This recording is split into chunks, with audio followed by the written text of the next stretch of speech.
I'm not the kind of person who notices things, not the small things, anyway.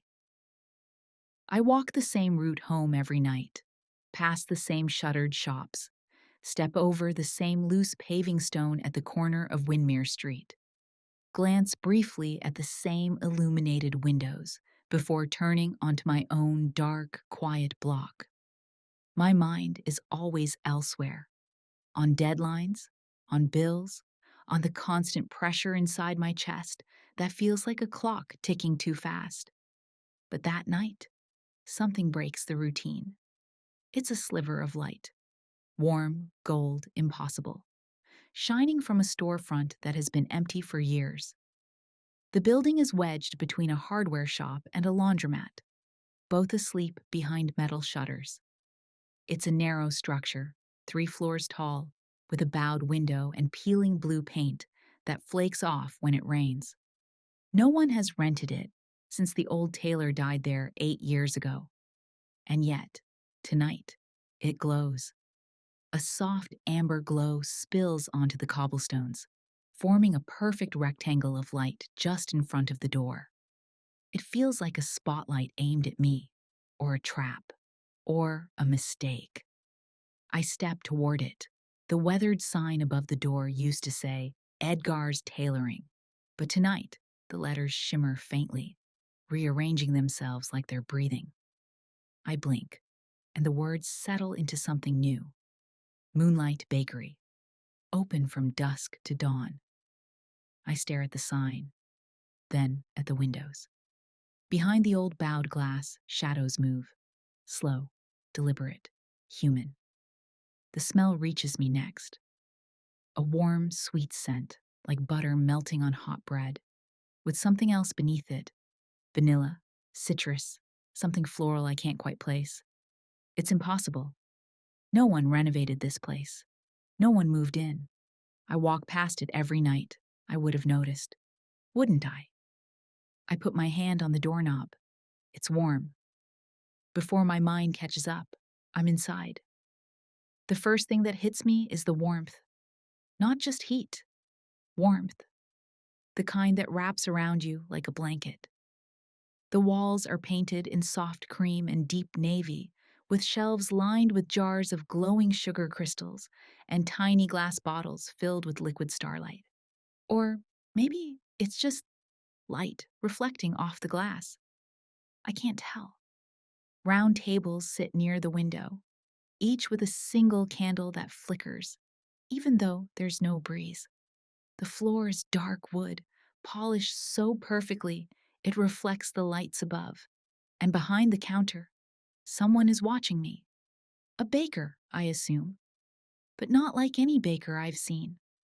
They stand tall and slender, wearing a linen apron dusted with pale flour, their sleeves rolled up to the elbow. Their hair is long, black as ink, tied loosely behind their head. But it's their eyes that keep me rooted in place. Silvery gray, bright, like moonlight caught in glass. Welcome, they say, voice soft and low. First time? I swallow. My throat is suddenly dry. I I think so. A small smile touches their lips. You'd remember if it wasn't. I blink. Sorry? Please, they say, gesturing toward the counter. Come closer. You're letting the cold in. I step fully inside. The door closes behind me with a gentle chime, like distant bells underwater. The display case is filled with pastries I don't recognize. Crescent-shaped rolls dusted with shimmering sugar, small tarts topped with something like crystallized dew, round cookies that glow faintly around the edges, a loaf with a swirling pattern that seems to move if I stare too long. I realize my jaw is slightly open. I shut it. They're beautiful, I say. They taste better, the baker replies calmly. Would you like something to start? I hesitate. I don't know what anything is. Then let me choose. They tap the glass gently, and one of the crescent pastries glows a little brighter. A lunar calm, good for first-timers. Helps clear your mind. My mind? I echo. Why would I need? The baker tilts their head. Because you wouldn't have seen the light if you weren't carrying too much. Something tightens in my chest. How? I bake, they say simply. It teaches you things about people, about what they bring with them. I want to argue, but the smell of the pastry is overwhelming my thoughts.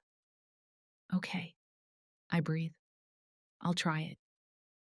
The baker nods approvingly, retrieves the crescent, and places it on a porcelain plate. Sit wherever you like. I sit at the table by the window. The candle flares as if greeting me. The pastry is warm in my hand. I take a bite, and everything shifts. Not dramatically at first, just subtly. A warmth spreads down my throat, through my chest, into my arms. The knot in my stomach eases. The tension in my shoulders softens.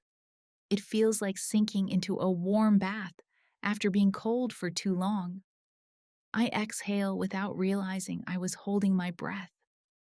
When I look up, the baker is watching me with that same silver-eyed intensity. Well? They ask. I can't find the right word. Peaceful? Good, the baker says. You needed it. The warmth washes over me again, deeper this time, pulling something old and heavy to the surface. Something I didn't realize was buried. Memories flicker at the edges of my mind. My mother, humming in the kitchen, flour on her hands. My sister laughing as she braided my hair. The night everything cracked. The silence afterward, sharp as broken glass. I grip the table a little too tightly. Easy, the baker murmurs. The lunar calm works gently, but only if you let it. I nod, trying to steady myself. When I finish the pastry, the room feels even warmer, softer, almost dreamlike. Tell me, the baker says, leaning slightly on the counter. What brought you here tonight? I don't know, I say truthfully. I just saw the light. And what made you follow it?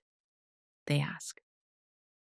I didn't want to go home, I admit before I can stop myself. The baker's expression softens. Not many do, at first. At first? I ask. You mean people come back? If they need to, the baker says. If the night calls them again. I swallow. And what if I come back? Then, they say, the bakery will have something new for you. Something tailored. I glance at the pastries again. Something about the way the baker said tailored makes the hair on my arms rise.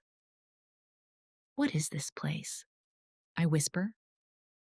The Moonlight Bakery, they say, as if that explains everything. A place between waking and rest, between forgetting and remembrance, between who you are and who you might become. That sounds like magic. The baker's smile turns wistful, if you choose to call it that. Before I can ask more, the lights flicker. Not off, just differently. The candles elongate. The shadows on the walls lengthen. The floor groans softly.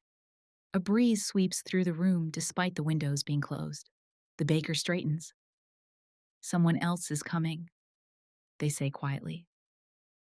A moment later, the bell above the door chimes, but the door doesn't open. Instead, the temperature drops. The windows frost over in delicate white swirls. The candles dim until they're thin silver flames. A cold presence fills the room, pressing against my spine, whispering through my hair. The baker's jaw tightens. No, they whisper. Not tonight. I stand slowly. What's happening? The baker lifts a hand. Stay behind me. Their voice is sharper now, commanding. I don't move. The air shivers. The frost on the windows spreads. The smell of burnt sugar replaces the warmth. Something is trying to enter. Not through the door, through the walls. A shape forms in the corner, tall, thin, shifting like smoke. I feel it looking at me, even though it has no eyes. My breath catches. What, what is that? I stammer. The baker doesn't turn. A sleepless one. The temperature drops another 10 degrees. What does it want? I whisper. The baker's voice lowers to a razor-soft warning. You. The shadow stretches toward us. The baker moves faster than I can register, grabbing a jar of shimmering powder from the shelf, flinging it into the air. The powder erupts into light, forming a glowing barrier. The shadow recoils, hissing soundlessly. You don't belong here, the baker snaps. This one is not yours. The shadow retreats into itself, twisting like a wounded animal. The baker steps forward, eyes blazing silver. Go.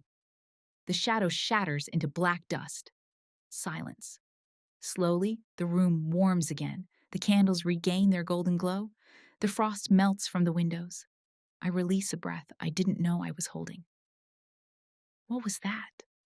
I whisper. The baker turns to me. Their eyes look older now, centuries older. Something that hunts the restless, they say.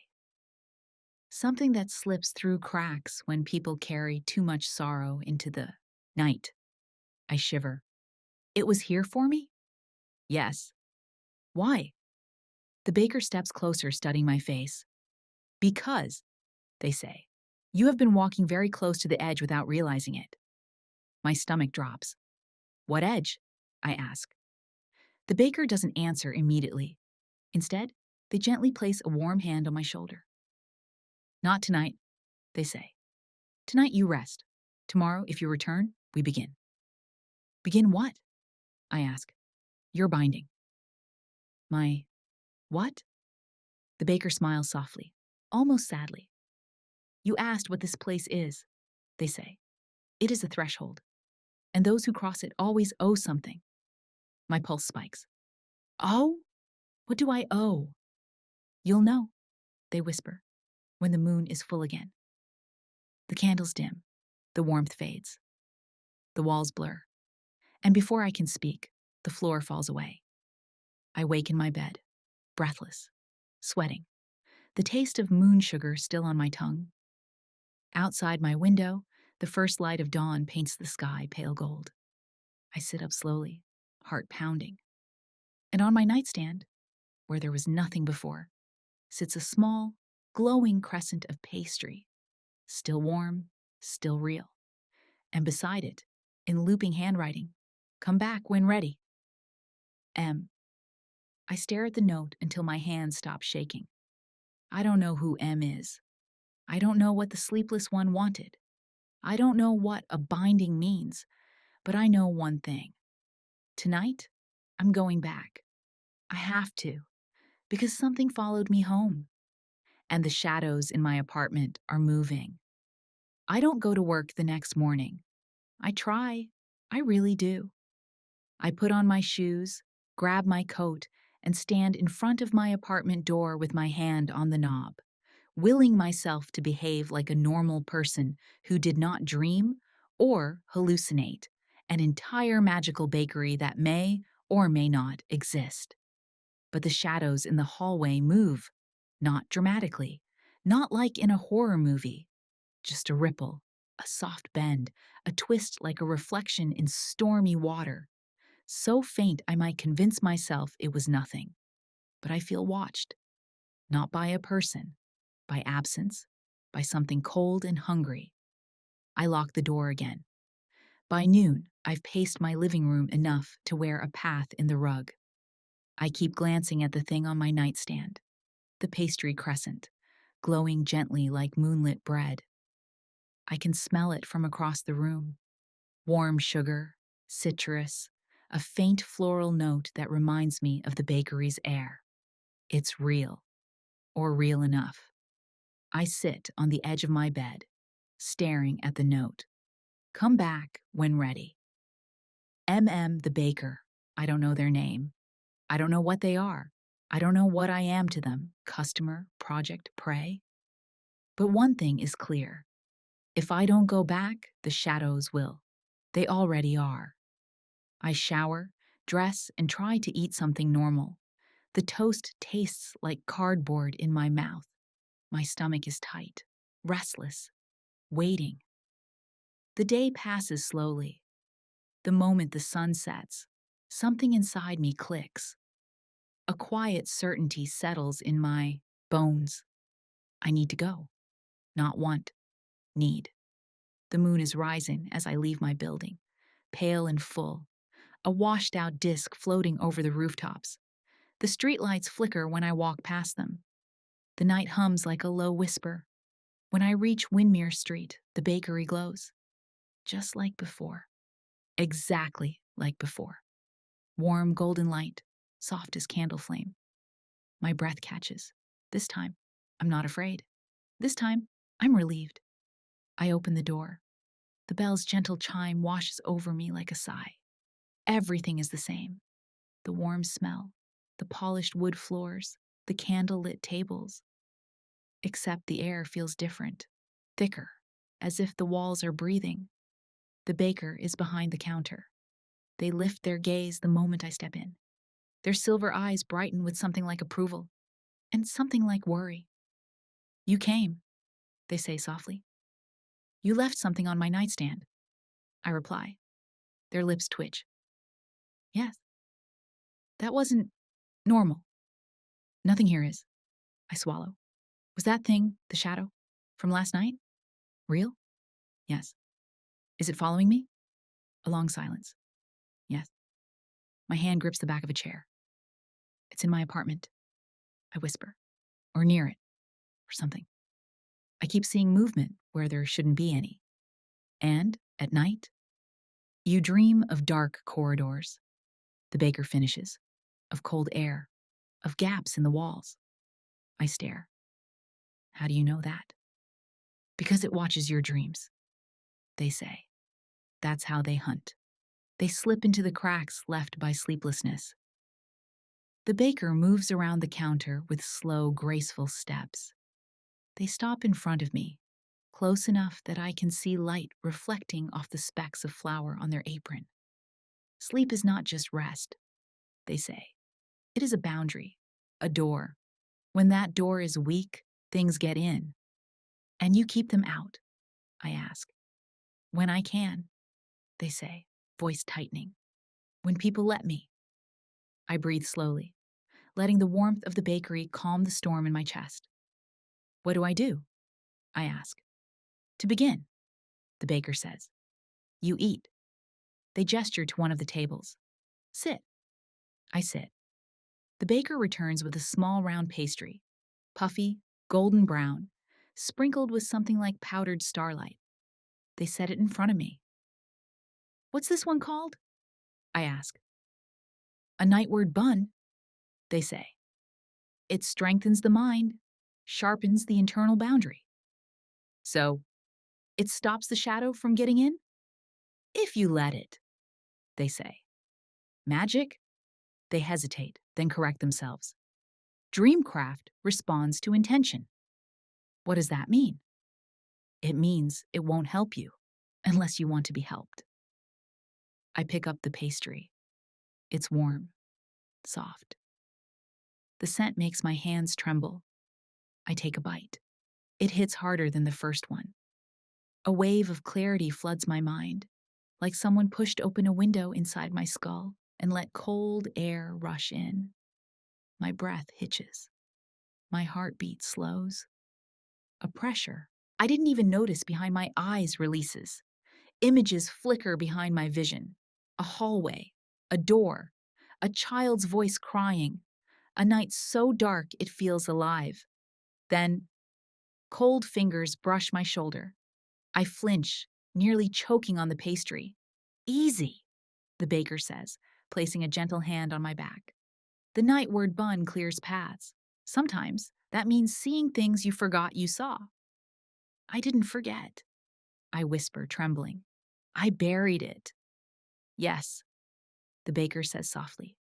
"And something else has been digging." I set the pastry down, hand shaking. How much do you know about me? The baker moves to sit across from me. It feels strange, intimate, to have them at my table instead of behind the counter. Only what I can taste, they say. That's not comforting. They smile faintly. It's not meant to be. I lean forward. Tell me what you know. They study me for a long moment. Then, you carry guilt, they say gently. Heavy guilt. From something far in your past. You hide it well, even from yourself. But the shadow smelled it. Smelled it? They are drawn to regret, to wounded memories, to unhealed things. I grip the edge of the table. Something painful stirs inside my chest, like a bruise pressed too hard. And you, the baker adds quietly, have a wound so deep you don't even touch it anymore. I don't. You do, they say. You brought it with you on the night you first saw the light. I look down at my hands. What is this binding you mentioned? I ask. The baker's expression shifts. Serious, almost solemn. A binding, they say, is a pact of protection between you and me. My pulse jumps. A pact? Yes. What kind? A dream bond. A connection that keeps the sleepless one from entering your mind. You will be anchored to this place, to me. I swallow. My throat feels tight. Why me? Because you walked through the door, they say. Is that all it takes? That's all it ever takes. And if I don't agree to the binding? Their eyes dim slightly. Then, the sleepless one will try again tonight. A cold breeze sweeps under the table. The candles flicker. The baker leans closer. Fear is the doorway, they whisper. You opened yours long ago. I shake my head. I don't understand any of this. You will, they say, standing. But first, there is someone you need to meet. Who? I ask. The one who has been waiting for you. The baker gestures for me to follow. I hesitate, then rise. They lead me toward the back of the bakery. I've never noticed a hallway there before, but tonight, a narrow, moonlit corridor stretches beyond the counter. The air grows cooler as we walk. Where are we going? I ask. To the dream room, the baker says. That's not a real place. It is here. We reach a door with a crescent carved into the wood. The baker places their hand on it. Behind this door, they say softly, someone has been trying to reach you for a very long time. My stomach twists. Who? I whisper. The baker opens the door. Inside is a circular room filled with soft light and drifting silver dust. Pillows line the floor. A single figure sits curled in the center, back turned to us. A child, a small one, shoulders trembling. My breath catches in my throat. They turn. My heart stops. It's me. Or it's a younger version of me. 8 years old, maybe 9. Wide eyes, silver tear tracks, a bruise forming on one cheek. I stumble backward. No, this is wrong. This can't. The baker catches my arm before I fall. This, they say softly, is the part of you that stayed in the dark place. The part the shadow smelled. The child me looks at me with a desperate, haunted expression. You didn't come back, they whisper. My knees weaken. The baker kneels beside the child, placing a warm hand on their small shoulder. This is your first binding task, they say. You must listen. I don't want to remember, I choke out. You already do, the baker replies. You just buried it. The child stands slowly, trembling. Their voice is thin, barely audible. They say one sentence that rips the air apart. You left me in the fire. The room spins. A roar fills my ears. The memory slams back into me so violently, I gasp. Smoke, flames, screaming, my house, midnight. My mother dragging me toward the door, my sister's hands slipping from mine.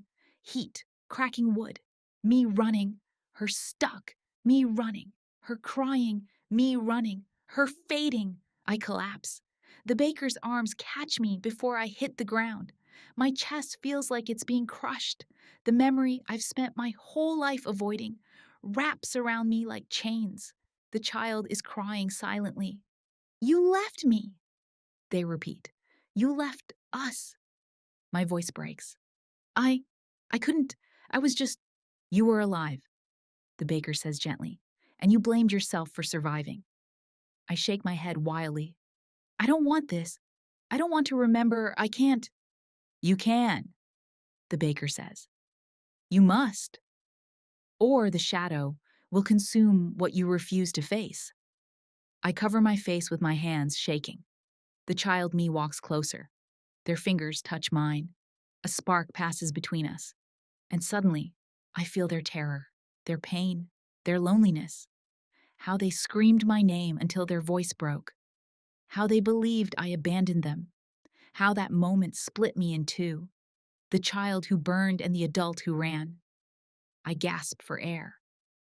I'm sorry, I whisper hoarsely. I'm so sorry. The child cries harder. The baker kneels beside me. This, they say, is the binding, not a spell, not magic, a mending. You must reclaim the parts of yourself you left behind in the flames. I can't, I say. You already are. The child wraps their small arms around me. The room glows brighter. A warmth spreads through my chest, painful and healing all at once. The baker places a hand on both of us. When the mind fractures, they say, shadows fill the cracks. You want protection? You want peace? You want to stop being hunted? I nod weakly.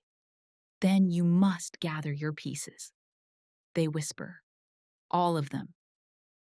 The child me dissolves slowly into light, their warmth sinking into my chest. I gasp as a sharp, intense sensation floods me, like inhaling after being held underwater for years. And then, they're gone. Or rather, they're inside me again, whole. The baker stands, offering a hand to help me up. I take it. The room steadies. The baker's face is unreadable, but their eyes soften slightly. One piece reclaimed, they say. Many to go. I tremble. There are more? Yes. How many? Enough to make the shadow hungry. I shiver. The baker touches my cheek gently. You did well, they whisper. Better than most. My voice is barely a breath. What now? Now, the baker says. The shadow will come again. Stronger. I stiffen. What? Tonight? No, they say. Not tonight. Relief washes over me. Tonight? The baker continues. It will wait outside your bedroom door. My blood turns to ice. But tomorrow night, they finish softly. It will try to enter again. I grip the baker's sleeve. What do I do? You come back, they say. Again and again. Until you are whole enough that nothing can follow you through the dark. And if I stop, their expression turns grave. Then the sleepless one will finish what it started. The candles flicker violently. A chill runs through the dream room. The baker's gaze sharpens as they look toward the door. It's near, they whisper. It knows you're remembering. I swallow hard. Can it get in here? No, the baker says. But it waits. For what? For you. A beat of silence. Then the baker steps closer, lowering their voice to a soft, urgent whisper. You must understand something before you leave tonight. What? I breathe. They touch the center of my chest, right over my heart. The shadow isn't hunting your fear, they say. Then what is it hunting? I whisper. Your guilt, the baker says. Your oldest wound. A shiver races through me. And it will not stop, they continue. Until it eats the parts of you refuse to claim. The candles blow out. Darkness swallows the room. The baker's silver eyes glow faintly in the dark as they speak the final warning of the night. Tomorrow we go deeper. I don't remember leaving the dream room. One moment I'm staring into the baker's glowing eyes. The next I'm stumbling through my apartment door with no memory of crossing the streets. My legs feel numb. My hands tremble. My chest feels hollowed out, scraped raw. All I remember is darkness and the child's voice saying, "You left me in the fire." I lean against my door, breathing hard. The lights are off. I didn't turn them off. Something shifts in the hallway. I freeze. A long shadow stretches across the floor, reaching toward my feet. I don't wait to see what it belongs to. I flick on the lights. The shadow disappears, just vanishes, like it never existed. But the cold stays. I stand there for minutes, afraid to move, afraid not to, afraid of everything that might be lingering, just beyond the corner of my sight. Finally, I stumble to my bed and collapse, fully dressed. Exhaustion pulls at me in waves, heavy and irresistible. But I don't sleep. I can't, because I hear it. A sound, soft, slow, breathing, not mine, just outside my bedroom door. I pull the covers up to my chin. "Go away," I whisper. The breathing stops. Silence. Then, a whisper, so soft it feels like it's inside my skull. "You left me to." I snap upright, choking on air. "Stop!" I beg. "Please, just stop." But the whisper comes again, deeper, rougher. I remember the flames. My heart slams against my ribs. I don't sleep for a second that night. I show up at work the next morning, looking like a person who hasn't slept in 3 days, because that's exactly what I am. My coworkers give me polite, concerned, vaguely horrified looks.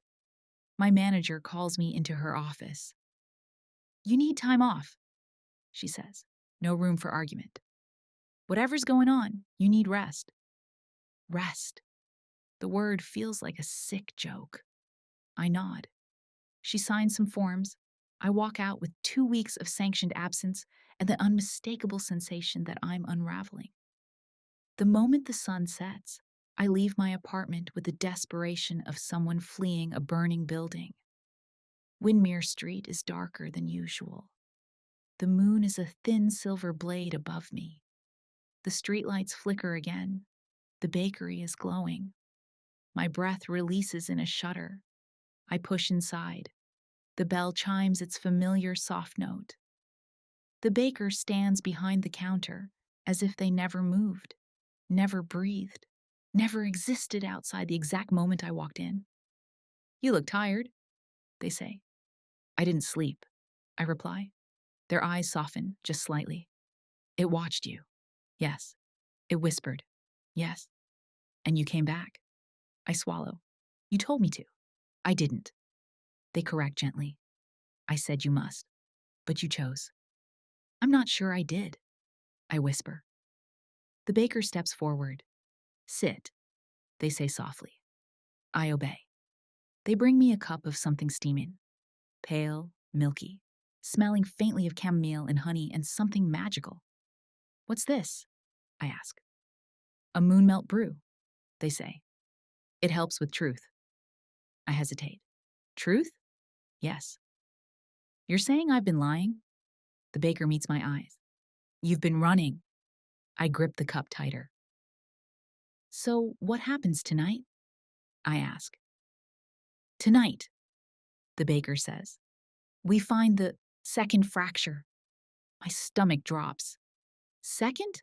There are more." "Yes." "How many?" I whisper. "As many as you needed to survive." The cup trembles in my hand. "Drink," the baker says. I drink. The warmth slides down my throat like liquid silver. My vision blurs. The bakery's candles grow brighter, stretching into long trails of light. My heartbeat slows to a heavy, measured rhythm. The baker touches my arm. "Stand," they say. I stand. The bakery changes. The walls dissolve like smoke, replaced by tall, narrow bookshelves filled with old wooden boxes. The air smells like dust and burnt paper. The archive, the baker murmurs, where lost memories are kept. Why does this exist? I ask. Because forgetting is a craft, they say, and healing is another. They lead me down a corridor of shelves, each box glowing faintly with different colored light. What am I looking for? I ask. You will know. We pass boxes that flicker with warm light, joy. Others pulse with red, anger. Some glow with deep, stormy blue, loss. Then I see it. A small box, black, cold, lightless. It feels like a dead star in a universe of shining ones. My breath catches. That's mine, I whisper. Yes, says the baker. Open it. My fingers shake as I reach for the lid. A cold wind sweeps through the archive. The box hums softly, a sound that vibrates in my bones. I lift the lid, and the world falls away. I stand in a familiar place, my childhood bedroom, but not the burned one. Not yet. This is before. The walls are covered in glow-in-the-dark stars. My bed is a mess of blankets and stuffed animals. My sister's laughter echoes faintly from the hallway. I know this day. I know it too well. It's the day I made a mistake I've never admitted to anyone. The day before the fire. I watch myself, 10 years old, stomping around, angry for reasons that seem so stupid now. I see myself snatch my sister's diary off her bed, see her run after me, see her trip, hit her head on the dresser. She cries. I freeze. My mother runs in, panicked. My sister says, I'm okay. She lies for me. My mother fusses over her. I leave the room. I don't apologize. I never do. I feel the memory crushing me, the guilt, the shame, the fear. The baker appears beside me. This, they say, is the fracture that made you cruel to yourself. I shake my head. This isn't the fire. This isn't the trauma. No, they say. This is the seed. I didn't mean to hurt her, I whisper. But you did, the baker says softly. And you never forgave yourself. So when the fire came, this wound widened. A shadow leaks from the edges of the memory, curling toward me like smoke. The sleepless one. It slides closer, its presence cold and eager. It's feeding, the baker warns. I don't know what to do. The child me in the memory sobs quietly, guilt twisting in their small shoulders. The baker's voice is calm but urgent. Tell them. Tell who? Both of you. My throat closes. Tell them what? The truth. The shadow grows stronger. The baker steps back. It seems they cannot help me here. Say it, they whisper, or lose this part forever. I stare at the child version of myself, at the sister who isn't really here, at the shadow creeping closer. And I break. I'm sorry, I scream into the memory. I'm so sorry. I should have apologized. I should have taken responsibility. I don't know why I didn't. I'm so sorry. The child me turns. Their face softens. The room brightens. The shadows scream silently, shrinking, burning in the sudden light. The memory dissolves like ash in wind. And I'm back in the archive, sobbing into my hands. The baker kneels beside me, placing a warm hand on my back. You reclaimed honesty, they say. One more piece of yourself. You are stronger now. I tremble. I didn't know I was so broken. People rarely do, they whisper. The archive fades. The bakery returns. I collapse into a chair, exhausted. The baker stands across from me, watching with concern that hides beneath their usual stillness. There is something you must understand, they say. What? I whisper. When you mend a fracture, they say. The shadow loses its grip. A spark of hope flickers in my chest. So, if I keep doing this, if I keep reclaiming parts of myself, can I defeat it? The baker hesitates. My stomach knots. Why aren't you answering? Because, they say carefully, the shadow is not hunting you by accident. I freeze. What does that mean? It chose you, they whisper. Long before you ever entered this bakery. I stand abruptly. Why me? The baker doesn't move. Their voice is soft, regretful. Because, they say, something in you shines very brightly, and something in you is very broken. Shadows hunger for contrast. I step back. No, I whisper. There's more. You're not saying something. The baker closes their eyes. Tomorrow, they say, I will tell you the truth. Why not now? Because you are not ready. I face two memories already. This is not a memory, the baker says sharply. This is the truth, and truth is heavier. I open my mouth to argue, but the lights flicker. The air grows cold. The baker's head snaps toward the door. It's early, they whisper. What is? The bell above the entryway rings, but the door does not open. The candles go out, and in the darkness, a voice whispers my name. Not the child's voice, not the fires, the shadows, the sleepless one. The baker grabs my arm, voice urgent now.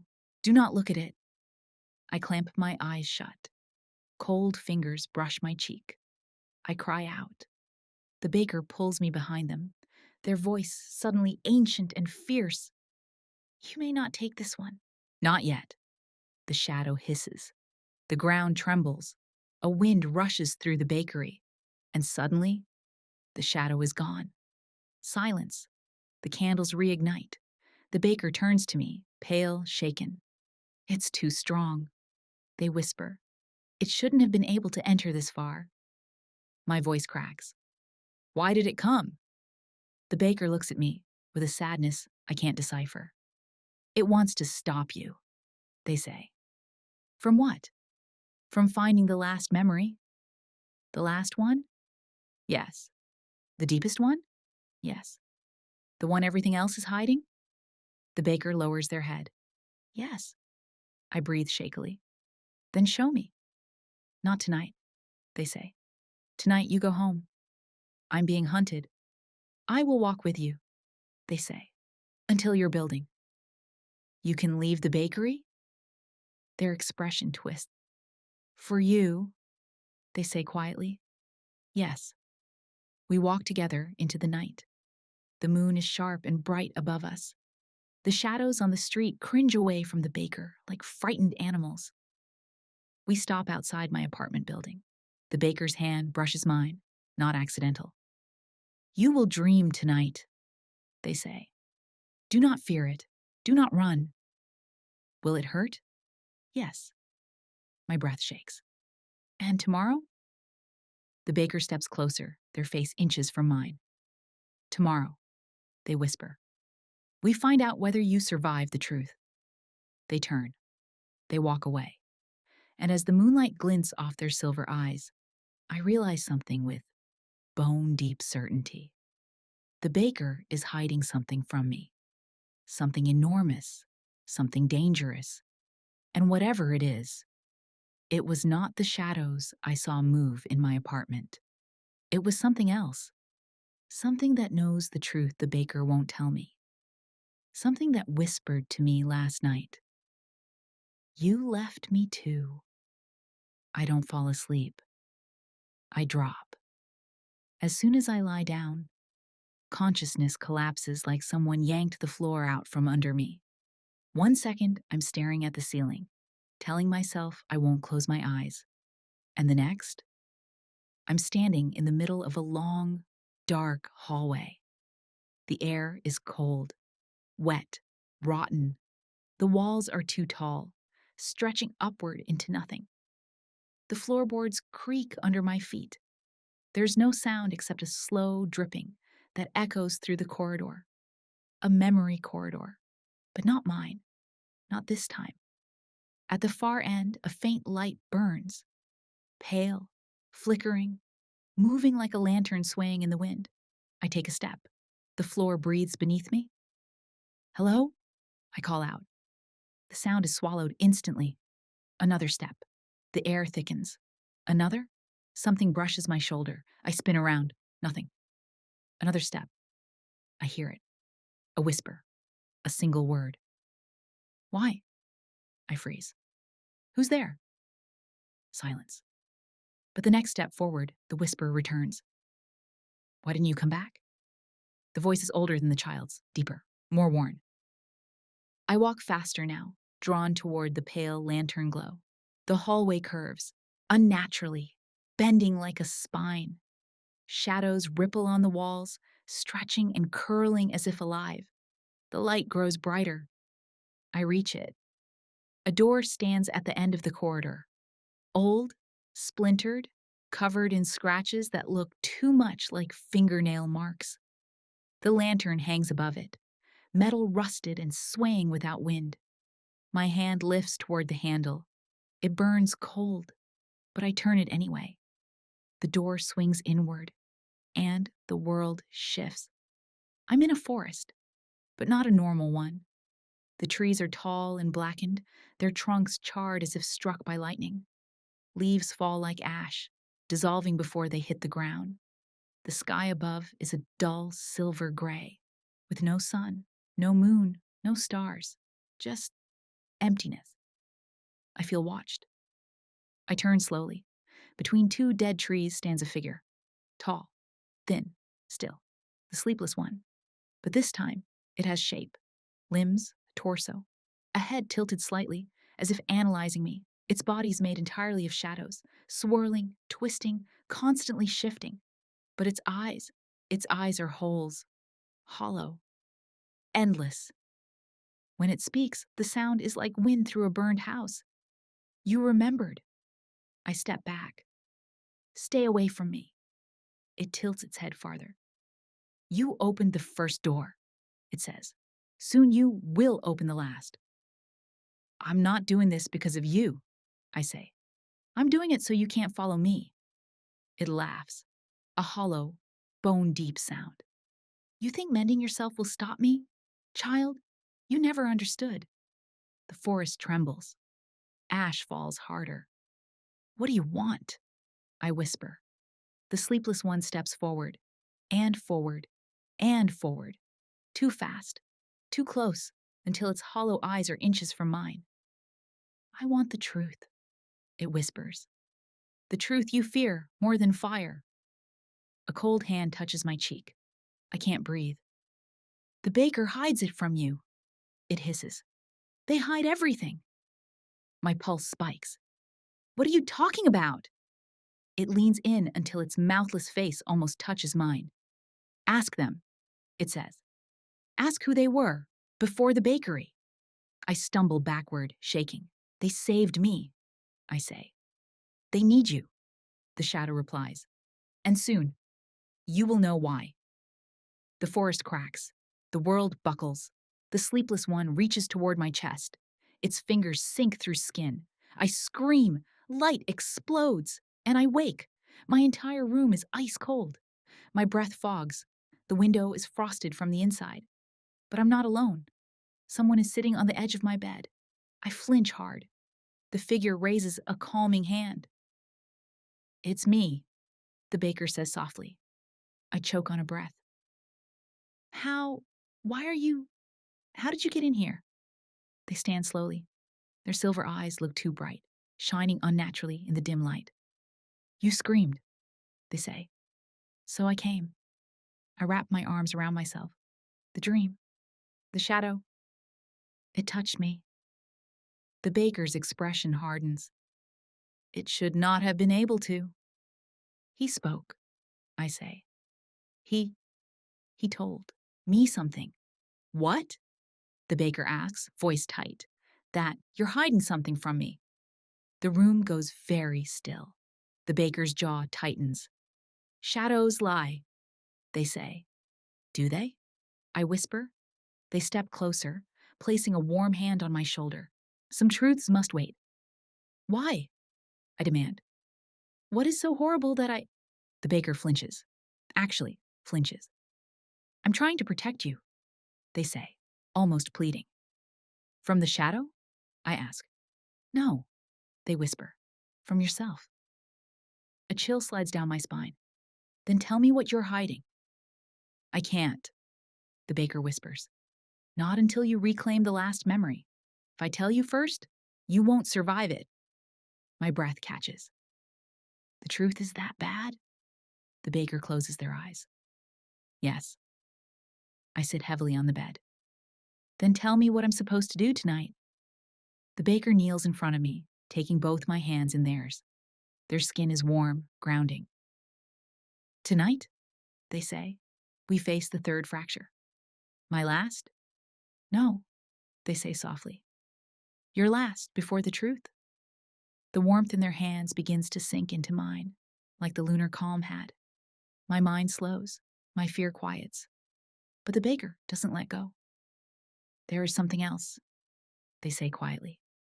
Something I must tell you before we go back. Their voice lowers. The shadow's right about one thing. My blood turns cold. What thing? The baker's eyes open, and they are shimmering. Before I was the baker. They swallow. I knew you. The floor drops out from under me. What? I whisper. How? How could you? The baker shakes their head, squeezing my hands. I can't say more, they whisper urgently. Not until your mind is whole enough to hold it. If I speak now, it will break you. But you must understand this. They lean closer, forehead nearly touching mine. You were not chosen by chance, and neither was I. My body goes cold and hot at once. What are you saying? I breathe. I'm saying, the baker whispers, that I did not open the bakery for everyone. Their voice lowers to almost nothing. I opened it for you. My pulse stops. You. Why? A tremor runs through the baker's hands. Their voice is a soft confession in the dark. Because, they whisper, you are the only one who can set me free. I pull back, breath caught in my throat. Free from what? I demand. What are you trapped by? The baker closes their eyes. The same truth that hunts you. The room seems to tilt. I don't understand, I say. You will, the baker breathes. After tonight. They stand and extend a hand. Come. I hesitate. The baker's voice softens, breaks. Please. My chest tightens. I take their hand. The world melts away. I'm in a vast, empty train station. Silent, abandoned, blackened by soot. The ceiling arches high overhead, skeletal structure of iron beams and shattered glass. Moonlight pours in through broken windows, leaving sharp, geometric patches on the cracked marble floor. My footsteps echo. Where are we? I ask. The baker steps beside me, expression unreadable. Memory, they say. Yours. But I've never been here. You have, they whisper, just not awake. A chill creeps through me. The station feels familiar.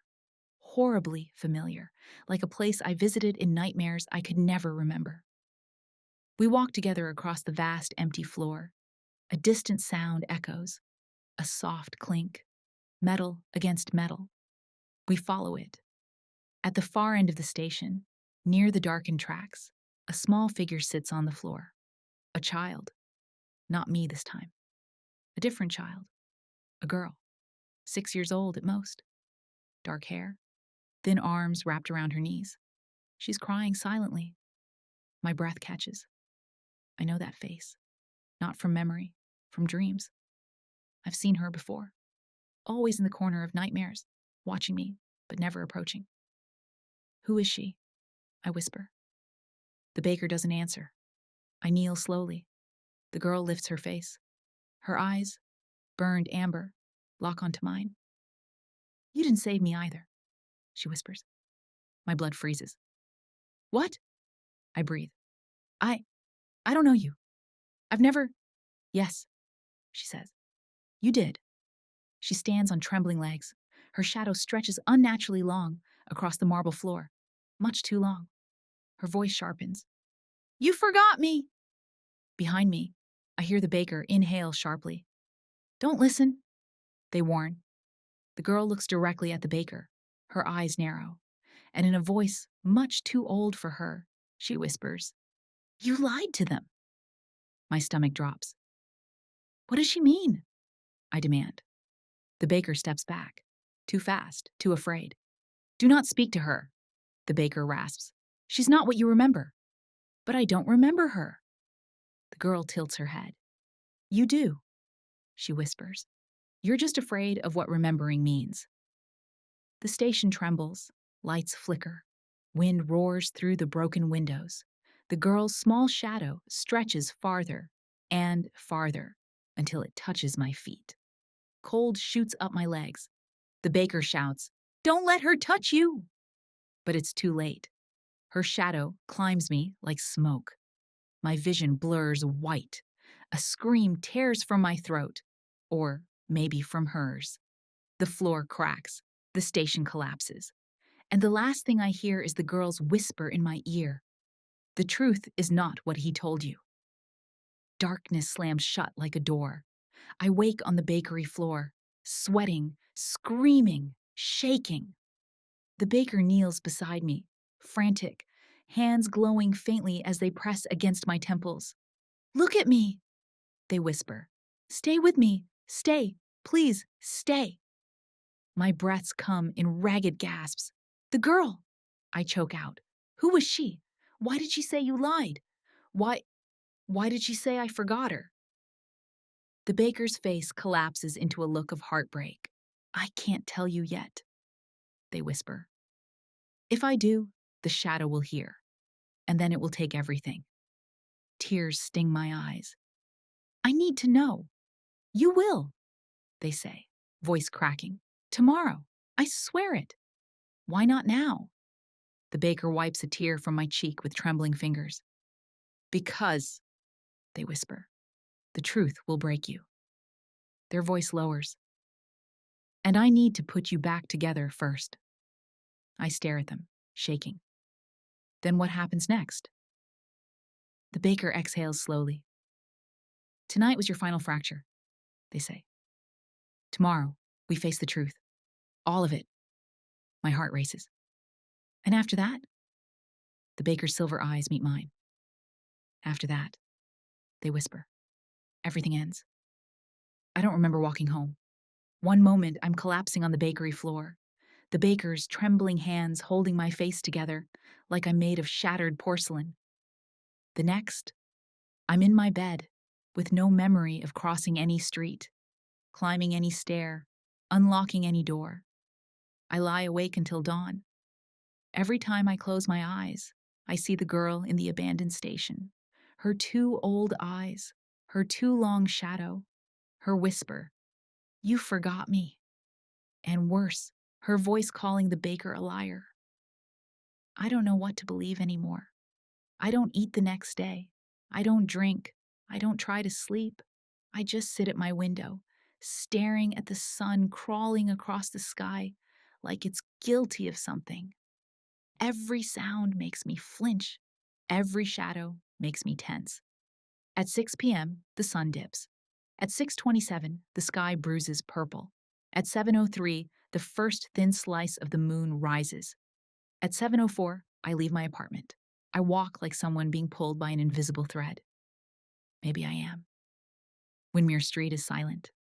Too silent. When I turn the corner, my stomach lurches.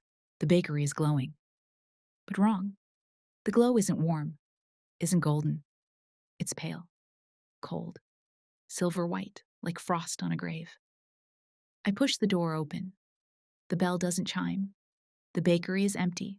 No tables, no candles, no shelves of glowing sugar, no scent of warm bread, just bare walls and dust. Like the space has been abandoned for a century, like it never existed at all. Panic claws up my throat. Baker! I call. No answer. I take another step inside. The floor groans under my weight, a low warning. The air is icy enough to sting my lungs. Then, a soft sound behind me. Footsteps.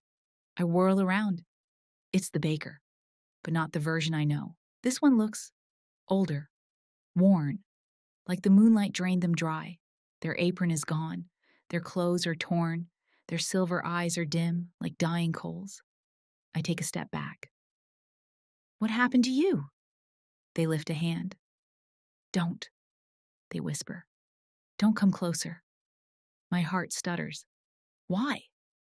Because I can't protect you right now. Cold slides through my ribs. What do you mean? What's happening?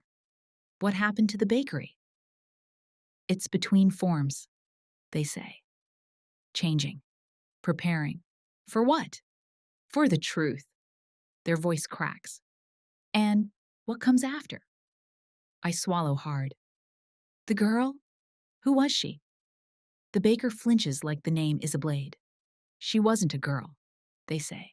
Not anymore. That's not an answer. That child was a memory, the baker says tightly. A dangerous one. Mine? No. My breath catches. Yours, they add softly. But also, not. I don't understand. You will. I clench my fists. She told me you lied. I did, the baker says, voice barely audible. The words hit me like a plunge into icy water. I stagger back. Why? I whisper. Why would you lie to me? They shut their eyes. To keep you alive. I shake my head. You don't get to decide that for me. Their eyes snap open. Yes, I do. Their voice is sharp, wild, full of fear. If you learned the truth too early, they say, the shadow would have taken you. Instantly. Completely. I bought you time. Nothing more. I try to breathe evenly. It doesn't work. So what was she? I whisper. Because she wasn't just a memory. She felt wrong. She was a fracture you created, the baker says softly. No, I breathe. I don't remember. You don't want to, they say. There is a difference. The cold air presses against my skin, thick as fog. What did I do? I whisper. The baker steps forward, gently cupping my face. Their hands tremble. It's not what you did, they say softly. It's what you survived. I close my eyes. Then tell me. They hesitate. The shadow will hear, they warn. I don't care. They flinch. You should. Baker, please. My voice breaks. Please. I can't keep fighting pieces of a story I don't understand. If you want me to survive, if you want me to put myself back together, then I need to know what I'm made of. Silence. Then the baker steps back. They raise a hand, and the world changes. The bakery dissolves. Light erupts around us, and suddenly I'm standing in the middle of a hospital room. Sterile white walls, a humming monitor, a folded blanket on a chair, a bouquet of wilted flowers. In the bed, a woman lies asleep. Still. Too still. Her face is pale, her lips cracked, her breathing, a shallow wheeze. I know her face. My stomach twists. Mom? I whisper. The baker stands beside me. This is the night she died, they say quietly. I feel like I've been punched. No, I say. My mom died in the fire. The baker shakes their head. Your mother got you out, they say. But she didn't die then. The smoke damage was too severe. She lived 13 more hours in this room, on this bed. I stare at the woman's face, throat tightening painfully. But my father always told me that she died in the fire. The baker finishes softly. Yes, he did. Because he didn't want you to carry the truth. What truth? I whisper. The baker touches my shoulder gently. She wasn't alone when she died. My heart stops. I don't move. I don't breathe. I don't blink. After a long moment, I manage. Who was with her? The baker's eyes soften. You were. A cold wave crashes through me. No, I whisper. No, I don't remember that. Of course you don't, the baker says. You forced yourself to forget. That moment hurt too much to survive. The room flickers. I see it. I see myself. A small child curled in a chair beside the hospital bed, holding my mother's hand, sobbing quietly. My mother lifting a trembling hand to touch my cheek one last time, her lips forming a whisper. Live for both of us. The heart monitor flatlines. I fall to my knees. I was there, I choke out. All night, I was there. The baker nods. Yes. And I forgot. You had to, they whisper. Or the grief would have eaten you alive before you reached 10 years old. Tears burn my eyes. So, the shadow is feeding on that forgotten grief. The baker finishes. The most powerful wound of all. I press my hands to my face. And the girl? I ask. The baker hesitates. She was your sister's echo, they say quietly. But twisted, pulled from the moment she was lost. She is what the shadow uses to break you. But I never saw her in the hospital, I whisper. No, the baker says, because she never made it there. The room flickers, a siren wails, flames roar, the memory collapses. We're back in the empty bakery. I'm shaking uncontrollably. So that's my truth? I whisper.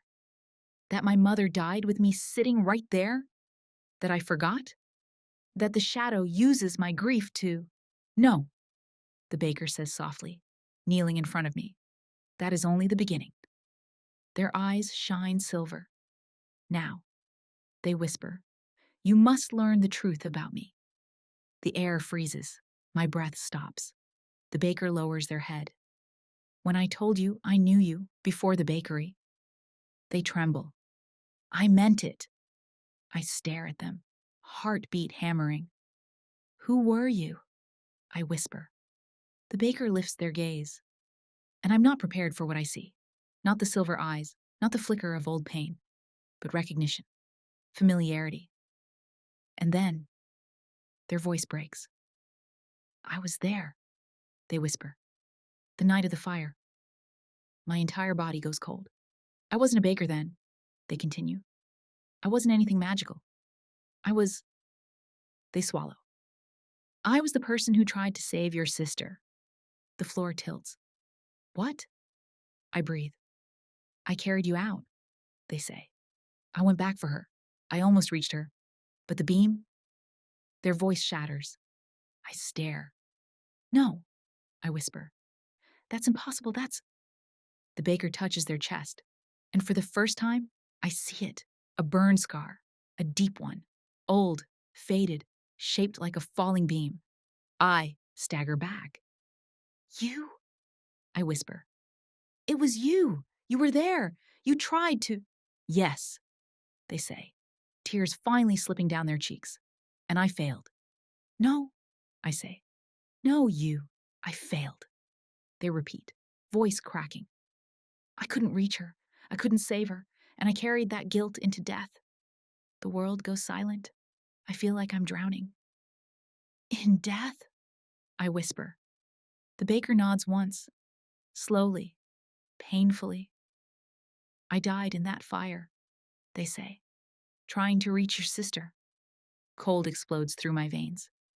I wasn't alive when they pulled me out, they say softly. But my last thought was that I wasn't allowed to let you face that night alone. My knees buckle. That's why I became what I am, the baker whispers. Why I became the keeper of this place. Why I watched your dreams. Why I found you when your mind started to break. They reach toward me, voice trembling with centuries of grief. I didn't open the bakery for everyone, they whisper. I opened it for you. The bakery lights flicker violently. The air ripples, and something shifts behind the baker, a shadow rising, tall, thin, watching, the sleepless one. And in a voice deeper than the earth, It whispers. Now they know.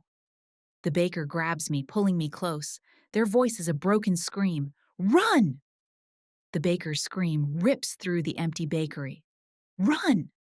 But I can't. I'm frozen. The sleepless one rises behind them like a living eclipse. Its shadow spills across the floor, devouring the light. The candles turn to black flame. The air turns sharp and metallic, like breathing in broken glass. The baker grips my arm with desperate strength. Move! They shout. But the shadow speaks first. Stay! One word, and the floor shakes. My knees buckle. The baker pulls me up, pulling me behind them, and for the first time since I met them, their fear is raw, human, unmasked. The sleepless one stretches forward, its voice twisting through my skull. They lied to you. The baker flinches. I shake my head. No, no, they protected me. Protected? The shadow laughs. The walls crack. You think this creature saved you? The baker steps forward, raising a hand. A glow sparks in their palm, moonlight, trembling, weak. Don't speak, they warn. Don't listen. They fed on you. My breath stops. What? Stop! The baker snaps, voice shaking. They built this place from your nightmares. That's not true, the baker begins. This bakery exists because you broke. The room convulses. Tiles fall from the ceiling. A table flips into the wall. The shadow's voice turns soft. Too soft. Ask them, it whispers. Who taught them dreamcraft? The baker staggers back like struck. Don't, they rasp. My heart hammers. What is he talking about? I demand. The baker reaches for me. Please, don't, ask, tell me the truth, I say, voice shaking. Now. Their hand falls. Slowly, painfully, the baker meets my eyes, and I finally see it. Not magic, not agelessness, not some mystical, timeless being, but exhaustion, terror, a wound that never closed. They inhale shakily. I didn't learn dreamcraft, they whisper. My stomach drops. I was made into it. The shadow spreads wider, triumphant. Tell them everything. The baker bows their head. Their voice breaks. When the fire killed me, I didn't pass on. I didn't rest. The room flickers. I got stuck. My breath catches. Stuck where? I whisper. In the half place, they say. Between waking and dreaming, between memory and forgetting. A chill crawls up my arms. I became aware, they say, of pain, of guilt, of you. The shadow's darkness inches closer. Tell them why you became aware. The baker's hands tremble at their sides. When I died, they say slowly, I didn't let go. Silence. I held on to one thing, they whisper. One thought so strong it bound me here. A tear slips down their cheek. I can't leave them. My throat tightens painfully. You mean me? I whisper. They nod. Yes. The shadow snarls. Tell them what powered the bakery. The baker's face crumples. It wasn't magic, they confess. It wasn't moonlight. Their voice drops to a hollow whisper. It was your grief. A sound escapes my throat, something between a gasp and a sob. No, I breathe. No, no, that doesn't make sense. It does, the baker says softly. Your grief called me, sustained me, built this place around me. Every fracture, every forgotten memory. I used it to find you, to keep you alive, to keep you from breaking. The bakery groans. Windows shatter inward. But I didn't know, the baker says, voice cracking. Not at first. And by the time I understood, it was too late. I couldn't let you go. I couldn't leave. The shadow rises higher. You were never protecting them. Its voice is a storm. You were feeding. The baker steps forward, shaking their head violently. No, I never wanted this. I never wanted to trap you. You did, the shadow hisses. And you know it. The baker grabs their head, as if the words physically wound them. I tried, they whisper. I tried to set myself free. I tried to sever the tie, but every time I did, they look at me with hollow pain. You came back. My breath shatters. I didn't know, I whisper. I know, they say. That's why I hid the truth. The shadow expands, filling the room. It is time, it growls. Tell them the final truth. The baker swallows hard. Tears fall freely now. The sleepless one. They choke. It isn't your enemy. My heartbeat stops. It isn't hunting you. My lungs stop. It's hunting me. The world tilts violently. What? I whisper. The shadow's hollow gaze fixes on me. You were never prey. It points a single long finger at the baker. They were. The baker collapses to their knees. I told you, they whisper brokenly. I was made of guilt, made of your grief. I became something unnatural, something wrong. They lift their face to me, voice barely audible. I took from you, without meaning to, without wanting to, but I took. A tear slides down my cheek. Then, the shadow? It's here to end me. The baker breathes. To unmake me. To erase what should never have existed. The sleepless one roars. The bakery floor cracks wide open. The baker reaches for my hand. I'm sorry, they sob. I didn't mean to stay. I didn't mean to bind myself to you. Their voice breaks completely. I couldn't let go. The shadow lunges. The baker shoves me aside. Light explodes. The floor shatters. The world twists into a tornado of silver and black and fire and memory. And as the shadow's hand closes around the baker's throat, I finally understand the truth. The shadow never wanted to destroy me. It wanted to destroy the thing that had kept me broken for years. The baker, my protector, my ghost, my guilt made flesh. And as they fade into smoke under the sleepless one's grip, they whisper one final fractured plea. Please, let me go.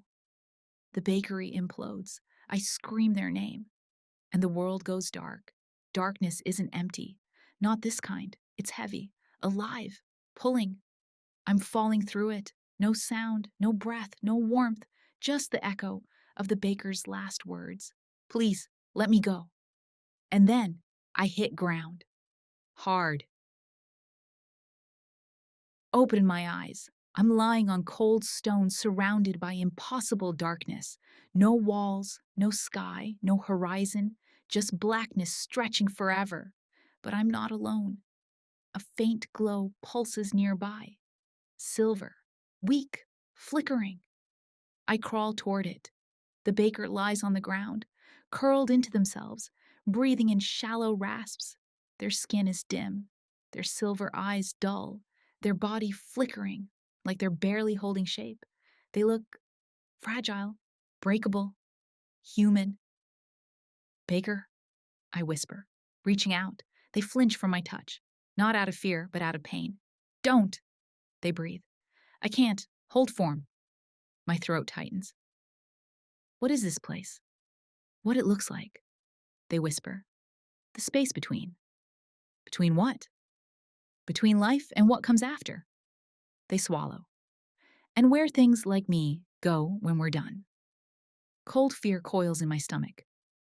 You're not done, I say fiercely. I'm not letting you be done. Their eyes meet mine, tired, pleading. That's the point, they whisper. You have to. Before I can answer, the ground trembles. Footsteps echo through the void. Slow, measured, heavy. The sleepless one emerges from the dark. It's larger here. Colossal, towering, shadows rolling off it like storm clouds. It stops 3 steps away and bows its head, not to me, to the baker. Then its voice fills the void. It is time. No, My voice shakes with fury. You don't get to take them. They aren't yours. The shadow turns its hollow gaze to me. I do not take, it says. I release. The baker closes their eyes. Please, they whisper. Don't fight this. I shake my head violently. Why would I let you die? The baker looks up at me, and for the first time, I see acceptance in their face. Because I shouldn't be here, they say softly. I was never meant to stay. The fire took me. I held on only because of you. A tear slips down my cheek. The sleepless one speaks again. You held them back. The baker flinches. You fed on them. I didn't mean to. The baker rasps. Your grief built a cage. The shadow continues. For you. For them. I shake my head, heart pounding. What cage? The shadow raises an arm. The darkness around us ripples.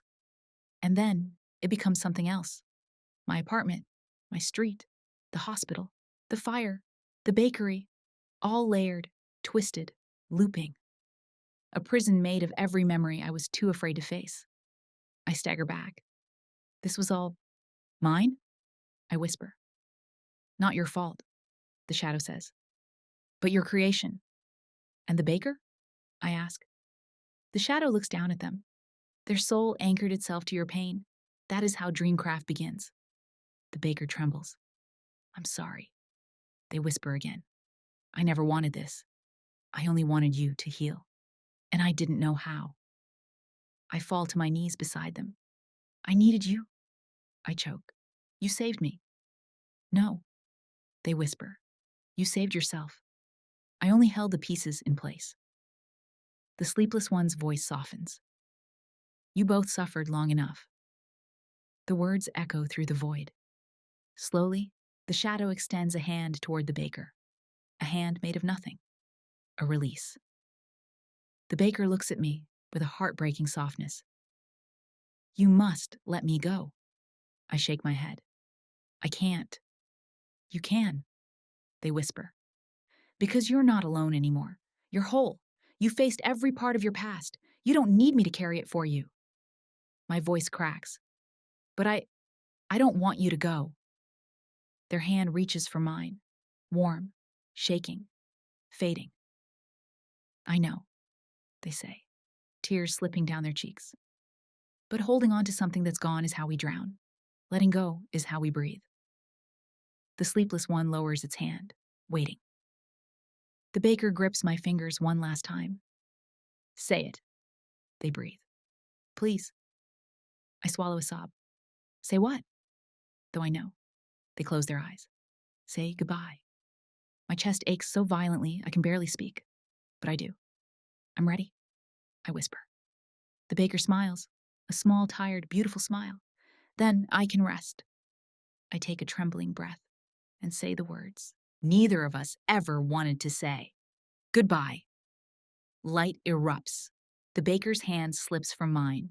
Their body dissolves into silver dust, soft, glowing, spiraling upward like a warm breeze.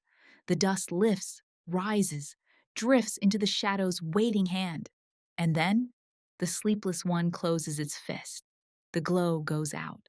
The baker is gone. Just like that. Released, not destroyed, freed. I choke on a sob. Falling forward onto my hands, the void goes silent. The sleepless one stands over me. Then, unexpectedly, it kneels, lowering itself to my level.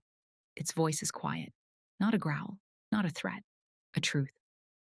Grief is not your enemy. A pause. Holding it is. I lift my head. Its empty eyes regard me, and gently, almost softly, it touches my forehead with one shadowed finger. Be whole. Live. Remember and forget. The world collapses into light.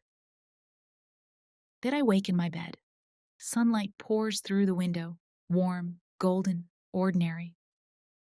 I sit up slowly. My room looks normal.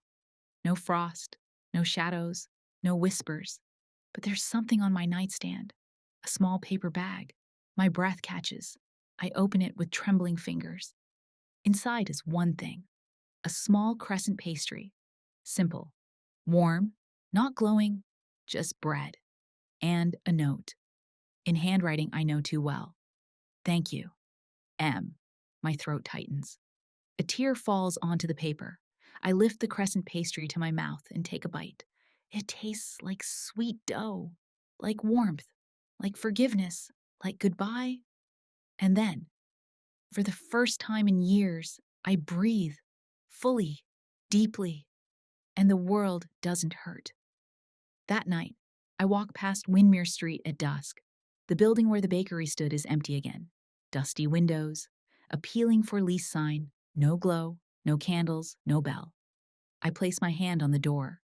It's cold, still, gone, and I whisper softly, "Thank you." A breeze moves past me, warm, gentle, like a hand on my shoulder. I smile through tears.